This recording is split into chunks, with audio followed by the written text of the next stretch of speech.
This is the first Year 10 SketchUp for Monday the 31st of August.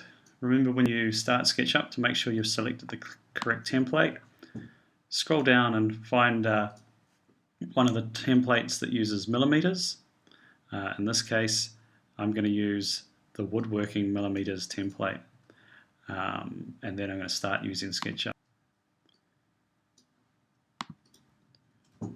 The first thing I need to do is draw my rectangle for the my square for the base of my bird box. So I'm going to drag a square, and then without clicking in the bottom right box, I'm just going to type 200, 200 and press enter. I'm going to use the mouse to scroll in at this point. One thing you might find useful is to click Camera, Standard Views, and scroll down to ISO. That's going to give you a good view of what you're doing. I'm just going to drag that up 18 millimeters, type in 18, press enter, and then we need to group that. So before we group it, we're just going to open the outliner window, which is here. Remember to outline something, you need to triple click it or drag and highlight the whole object, and then go Command G to create a group. You see the group's created up here in the right hand corner.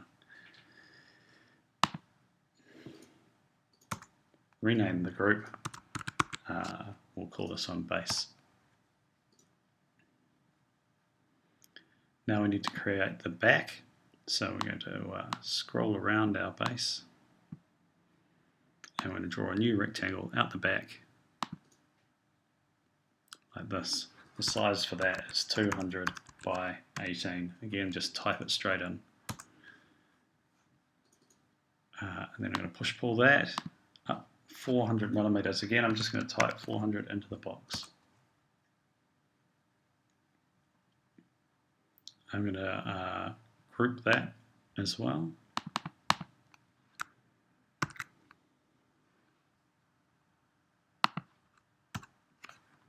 Call it back. Then I'm going to roll around to the front of the object, and we need to draw the front. Again, we need to start with a rectangle.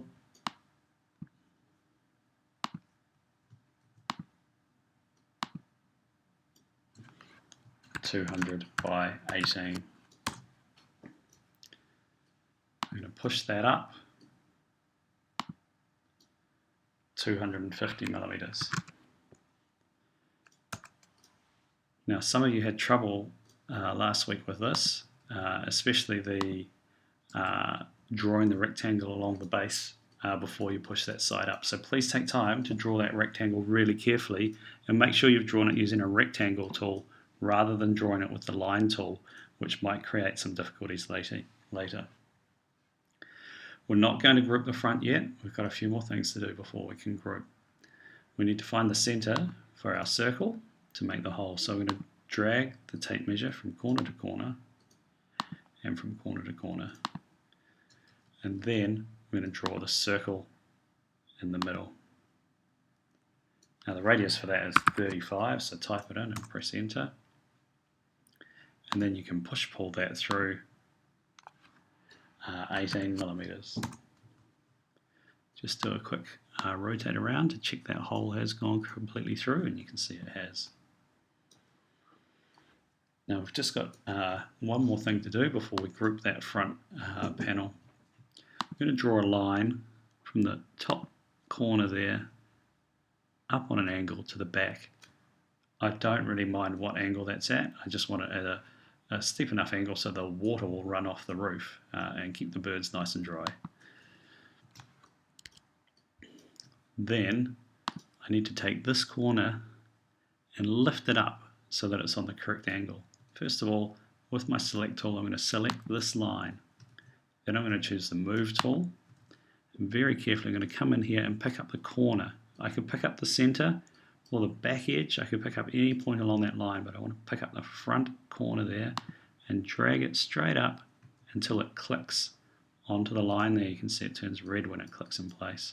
Just click it down.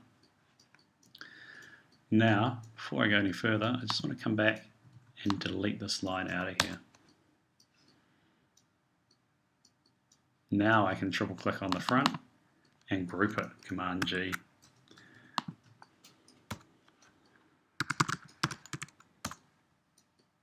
So now we've got those three separate groups, and you can see them as we scroll through them. The next thing we want to do is put the roof on. So I'm just going to scroll in again and choose my line tool. Just making sure when I draw this that I'm very careful to lock on all the points around the object. Last time some of us had a few troubles with that as well. So start on the front corner, roll back. It's turned pink, or magenta there, so it's on the correct angle. That's what you're looking for. Click. Scrolling back, it's green, the same as the line below it, so that's correct. And then we're coming forward to the front edge, and then we're going to close that rectangle up. Now hopefully yours looks a bit like mine as well.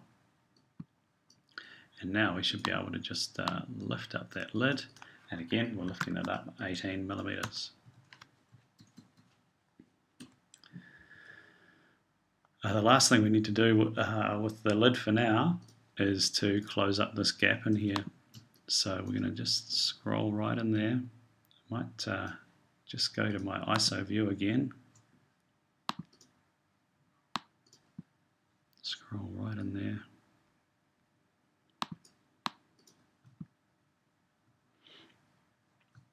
And I'm going to select the edge that I want to move, which is this one here. And then I'm going to take the move tool. Again, I'm going to click on this corner here. Okay, very important that you get exactly the right corner, and I'm going to drag it back until it snaps. Can you see that? And see how it's gone red? That's correct as well. I want to drag it back on the red dotted line like that and just snap it down.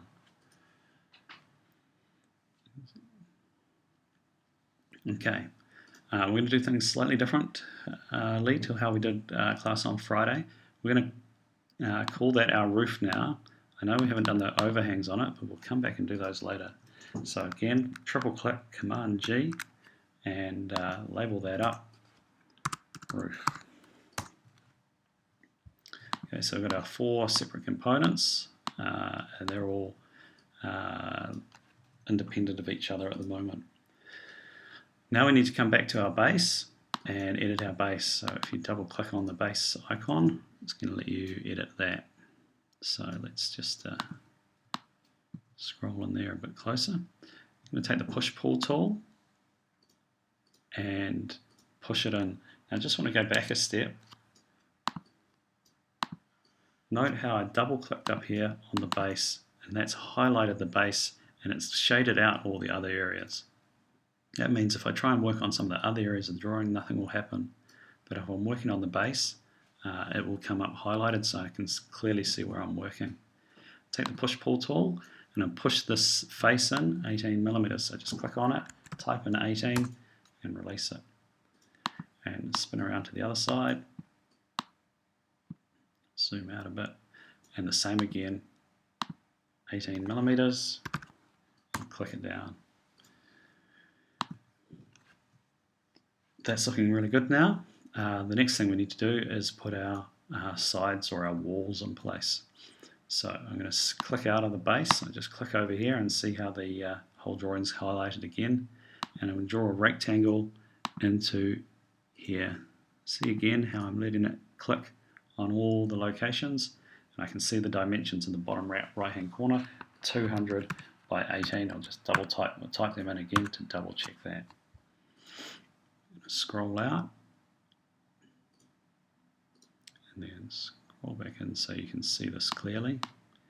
I know we had some trouble with this last time, so now we're going to drag that up. Let's try that again. I'm going to come back here with the select tool, select the face.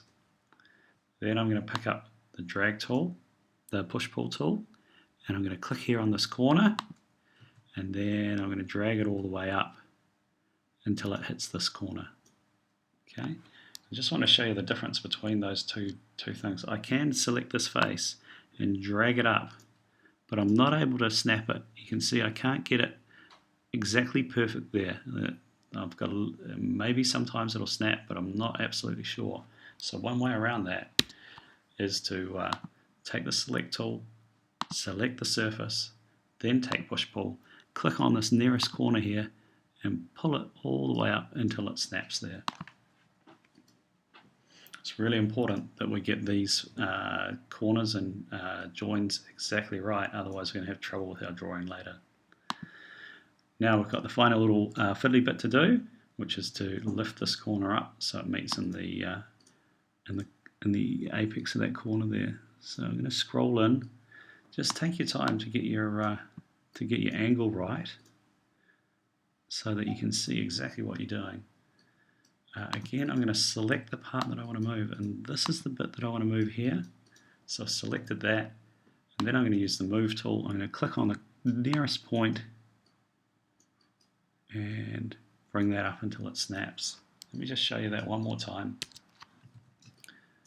So I've just carefully selected that line there, and then I've taken the move tool, clicked on the nearest point there on the corner where it says endpoint, and dragged it up until it snaps in the top corner. Again, I'm going to zoom out, and then we're going to be able to make that that part into a group. So triple click on it, and then Command G, and that is our wall.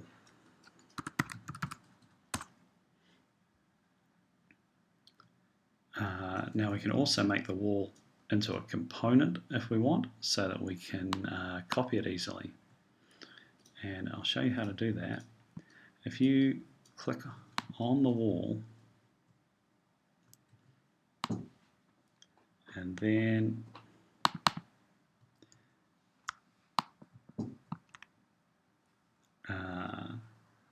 copy it and then paste it,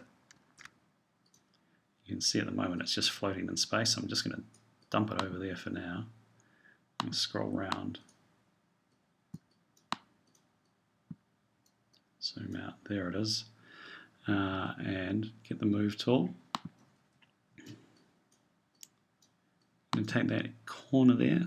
Just show you that again carefully. I clicked in on this corner here, and then I'm going to move that corner in till it snaps on that corner there. Okay. Now my drawing's looking pretty good. I haven't got the overhangs on the roof, but I think it's going to be easy to add those overhangs now that the rest of the drawing is all intact. So let me click out of the wall,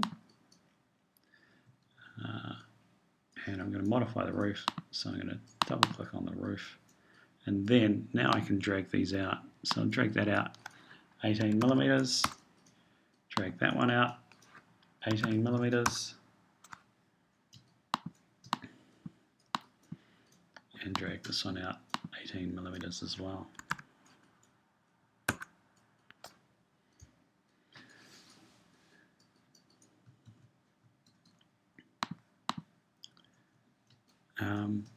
Now you won't, at this stage you just want to check that your drawing's correct. Have a quick zoom in and check all these angles. Look how it's nice and neat in underneath there. That's exactly what we're aiming for.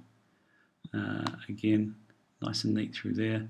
That's good. You can see that I've got a little bit of an error here where that the bottom of that hasn't filled in properly, and that was probably something to do with when I copied and pasted before. I'm going to do a little bit sneaky and just come back to the wall and fill that up with a rectangle. Yeah, no one will know. That looks great.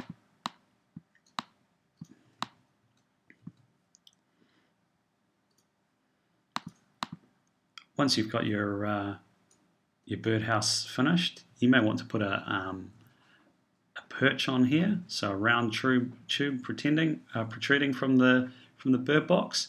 And if you're feeling extra keen, you might want to go into have a search around for some birds on the model warehouse, and you can try and insert the bird and make it sit on top of the perch. That would be an excellent extension activity. Right, I hope that's all gone well for you. And there's one more tutorial for you to have a go at after you finish this one. Thank you.